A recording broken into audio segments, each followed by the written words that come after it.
दोस्तों, राजस्थान की धान मंडी की रहने वाली एक महिला जिसका नाम भानुमति था, उसकी उम्र लगभग 25 साल के आसपास रही होगी।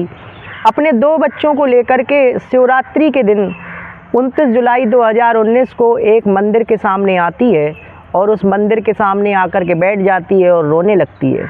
दोस्तों, उस मंदिर का पुजारी जिसका नाम राहुल राज चतुर्वेदी था, वो मंदिर से बाहर आता है और बाहर आकर के पूछता है कि बेटा, तुम्हें क्या दिक्कत है और तुम इस तरीके से क्यों रो रही हो।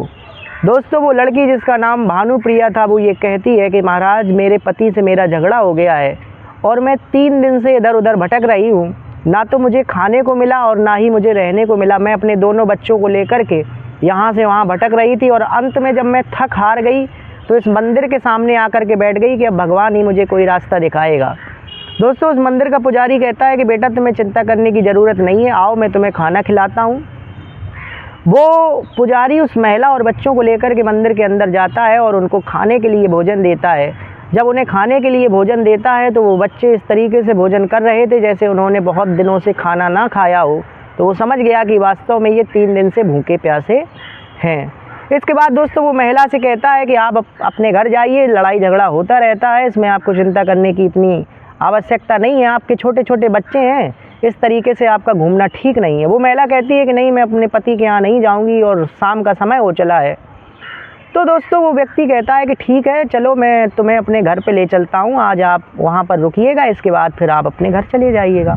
दोस्तों, उस मंदिर से लगभग 60 किलोमीटर की दूर पर वो पंडित जी अपना कमरा लेकर के रहते थे। उस महिला को ले जाते हैं, खिलाते पिलाते हैं और वो महिला रात को आराम करती है। आराम करने के बाद अगले दिन फिर से अपने घर चली जाती है। उसके पति से उसका विवाद समाप्त हो जाता है और वो चली जाती है। उसका पति कहता है कि इस तरीके से तुम्हें नहीं जाना चाहिए। दोस्तों, इसके बाद वो अपने घर चली जाती है और आए दिन उसका पति से विवाद होता है और जब जब उसका पति से विवाद होता है तो वो आकर के उसी मंदिर में आकर के बैठ जाती। मंदिर में आकर बैठ जाती तो उस मंदिर का जो पुजारी था राहुल राज श्रीवास्तव, उससे बातचीत करती। धीरे धीरे उसकी पंडित की और उसकी दूरियां कम होने लगी और दोनों एक दूसरे से ज़्यादा बातचीत करने लगे और उनका ये बातचीत कब प्यार में बदल गया इन्हें पता ही नहीं चला। दोस्तों, उसने अपने पति से कहा कि मैं तुम्हारे साथ नहीं रहना चाहती हूँ और मैं तुम्हें तलाक दूंगी। दोस्तों, वो अपने पति को तलाक दे देती है और अपने बच्चों को ले जाने की जिद करती है, लेकिन उसका पति अपने बच्चों को नहीं ले जाने देता, अपने बच्चों को अपने पास रखता है। तो महिला आती है पंडित जी के पास उस मंदिर में और कहती है कि मैं अपने पति को छोड़ दी हूँ और अब मैं आज से तुम्हारे साथ में ही रहूँगी। पंडित जी भी अकेले थे, उन्होंने कहा ठीक है, मुझे इसमें कोई हर्ज नहीं। और पंडित जी अब उस मंदिर से 60 किलोमीटर दूर जो कमरा लिए थे उसमें उन्होंने भानुप्रिया नाम की लड़की को अपने साथ रखा और भानुप्रिया जो थी वो लिव इन रिलेशन में उस पंडित जी के साथ रहने लगी। दोस्तों, समय धीरे धीरे चलता है। जब उसने इस तरीके की गतिविधियां की तो उसके परिवार और मायके वालों ने उससे संबंध ख़त्म कर दिए। भानुप्रिया पूरी अकेली हो गई थी क्योंकि ना तो ये आचरण उसके मायके वालों को अच्छा लगा और ना ही ये उसके ससुराल वालों को अच्छा लगा। लेकिन उसकी एक बहन थी जो उसे कभी कभी फ़ोन कर लिया करती थी। तो अचानक एक दिन उसकी बहन का फ़ोन आया और कहा कि भानुप्रिया, तुम कहाँ पर हो। तो वो कहती है कि ज़्यादा मेरी जासूसी मत करो और मैं जहाँ भी हूँ खुश हूँ, अपने पति से अच्छी तरह से रह रही हूँ। दोस्तों, जब अपनी बहन को इस तरीके से हड़काती है तो उसकी बहन भी उससे बातचीत करना बंद कर देती है। कहती है ठीक है, जैसी तुम्हारी मर्ज़ी है करो, मैं तो तुम्हारा हाल चाल ले रही थी। और दोस्तों, वो उस पंडित जी के साथ में रहने लगती है। अचानक से एक दिन क्या होता है कि जो उनका प्यार परवान चढ़ा था, धीरे धीरे प्यार उतरने लगता है और जैसे प्यार उतरने लगता है तो पंडित जी और उस महिला के बीच में आए दिन झगड़ा हुआ करता। तो पंडित जी ने बताया कि वो महिला कभी कभी उस पर हाथ भी छोड़ देती और पंडित जी उसका कुछ भी नहीं कर पाते। उनको बहुत सारी धमकियां देती, उनको ब्लैकमेल करती कि यदि तुम ऐसा करोगे तो मैं तुम्हें जेल भिजवा दूंगी। तो पंडित जी बेचारे अपना आराम से जो है रह रहे थे और ज़्यादातर वो मंदिर में ही रहा करते थे। उस महिला को उन्होंने जो कमरा किराए पर लेकर के रखा था उसमें रख दिया कि तुम यहाँ पर रहो और हम लोगों के बीच झगड़े ज़्यादा हो रहे हैं तो मैं मंदिर में ही रहने लगूँगा। दोस्तों, एक दिन पंडित जी अपने घर आते हैं और घर आके बैठे ही थे कि किसी बात को लेकर के उस महिला और पंडित जी में झगड़ा हो जाता है और वो महिला पंडित जी पर एक डंडे से वार कर देती है। जब वो महिला पंडित जी पर डंडे से वार करती है, दोस्तों ऐसा कई बार हो चुका था और पंडित जी कई बार सहन कर चुके थे। पंडित जी जिनका नाम राहुल राज चतुर्वेदी था, आज उनको भी गुस्सा आ गया और वो गुस्से में आकर के उन्होंने उस महिला का कॉलर पकड़ा और कॉलर पकड़ कर के जिस डंडे से उन्होंने उसको मारा था वही डंडा उसके मार दिया, और जैसे ही उसके सर पर मारा उस महिला की मौत हो जाती है। ये मौत कब हो गई ये पंडित जी खुद नहीं समझ पाते हैं, लेकिन बहुत देर बाद जब उस महिला को होश नहीं आया तो पंडित जी हैरान, परेशान और घबरा गए। दोस्तों, ये बात मैं जो आपको सुनाने जा रहा हूँ ये 2020 की घटना है, और उस 2020 में लॉकडाउन का समय था, चारों तरफ लॉकडाउन लग चुका था, कहीं कोई भी व्यक्ति बाहर नहीं निकल रहा था। ऐसे में पंडित जी अब उस लाश के साथ अपने घर में अकेले बैठे हुए थे। उन्हें समझ में नहीं आ रहा था कि मैं इस लाश का क्या करूं। दोस्तों, रात बीत जाती है और सवेरा होता है।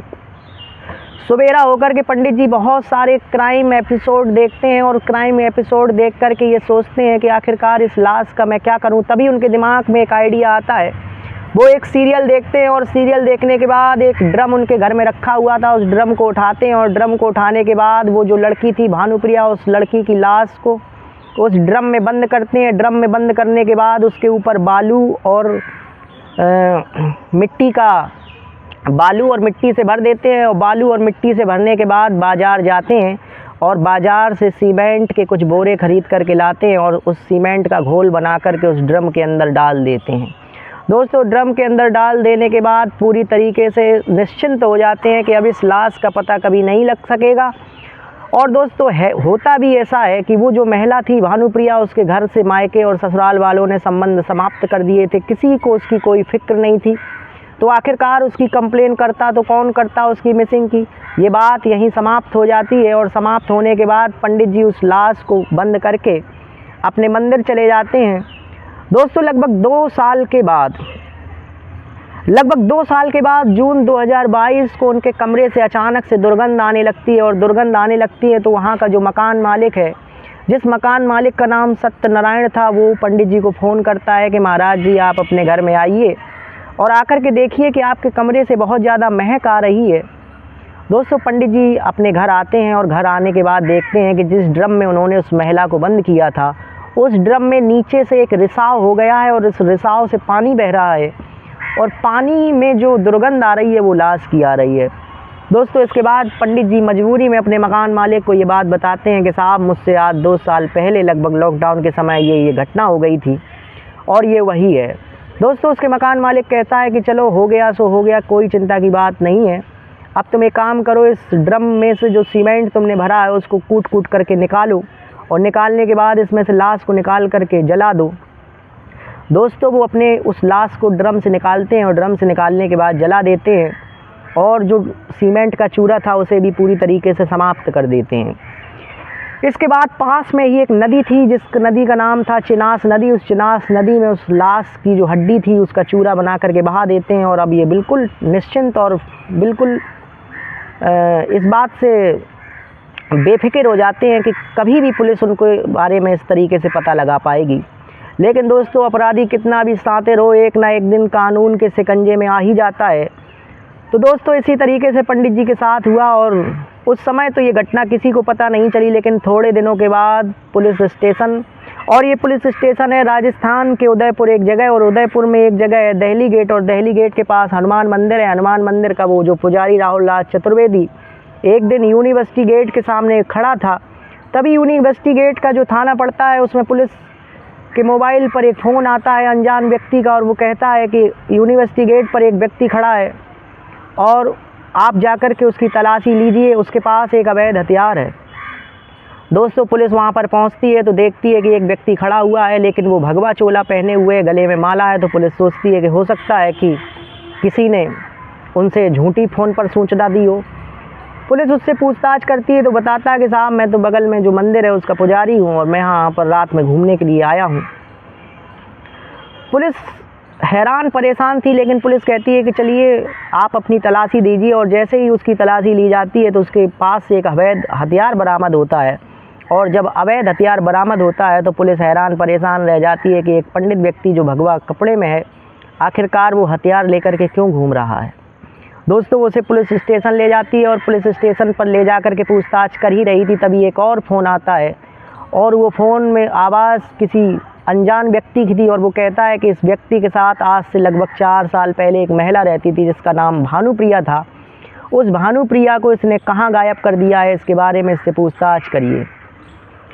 दोस्तों, जैसे ही पुलिस इस फ़ोन को सुनती है तो जो पहला फ़ोन था अवैध हथियार का और दूसरा फ़ोन था, तो दूसरे फ़ोन को पुलिस गंभीरता से लेती है और गंभीरता से लेने के बाद उस शख्स से जब पूछताछ करती है भानुप्रिया के बारे में तो वो शख्स हैरान परेशान हो जाता है। लेकिन जब पुलिस सख्ती दिखाती है तो वो व्यक्ति सारे राज खोल देता है और बता देता है कि साहब इस तरीके से मैंने इस महिला को मारा था और इसमें मकान मालिक ने मेरी मदद करी थी। दोस्तों, पुलिस ने उससे पूछा कि ये अवैध हथियार तुम्हारे पास कहाँ से आया और तुम इसका क्या कर रहे थे? तो वो कहता है कि साहब आज से लगभग कुछ सालों पहले एक अनजान व्यक्ति ने मुझे ये अवैध हथियार दिया था, तब से मैं इसे शौक़ के लिए रखता हूँ। मेरा उद्देश्य किसी को नुकसान पहुँचाना नहीं है, बल्कि इसको शौक़ के लिए मैं रखे रहता हूँ और कभी कभी लेकर के जाता हूँ। और आज मैं लेकर के आया तो पता नहीं किसको मेरी भनक लग गई और किसी ने आपको फ़ोन कर दिया। दोस्तों, पुलिस को जब इस मामले की सूचना मिलती है तो पुलिस जब इस मामले का खुलासा करती है, भानुप्रिया मामले का, और ये अखबारों में और न्यूज़ चैनलों में जब इस घटना की जानकारी लोगों को मिलती है तो लोगों के पैरों तले ज़मीन खिसक जाती है। वो हैरान और परेशान हो जाते हैं कि किस तरीके से एक व्यक्ति जिसका उद्देश्य अपराधी प्रवृत्ति का नहीं था, ना ही उसका उद्देश्य अपराध करने का था, लेकिन किस तरीके से वो अपराध की दुनिया में पहुंच गया। तो आखिरकार इस घटना से हमें ये सीख लेनी है। ये मैं आप पर छोड़ता हूं कि आप इस घटना से क्या सीखेंगे। दोस्तों, इसी कहानी को सुनाने का उद्देश्य किसी की भावनाओं को ठेस पहुंचाना नहीं है, केवल और केवल आपको इन कहानियों को सुना करके जागरूक और सतर्क करना है। उस व्यक्ति को पकड़ करके अदालत के सामने पेश किया गया, उस व्यक्ति को सज़ा क्या होगी ये तो कानून तय करेगा, लेकिन इस कहानी को सुनकर के आप सावधान और सतर्क ज़रूर होंगे। मुझे उम्मीद है, दिल की गहराइयों से आपका बहुत बहुत धन्यवाद। नमस्कार।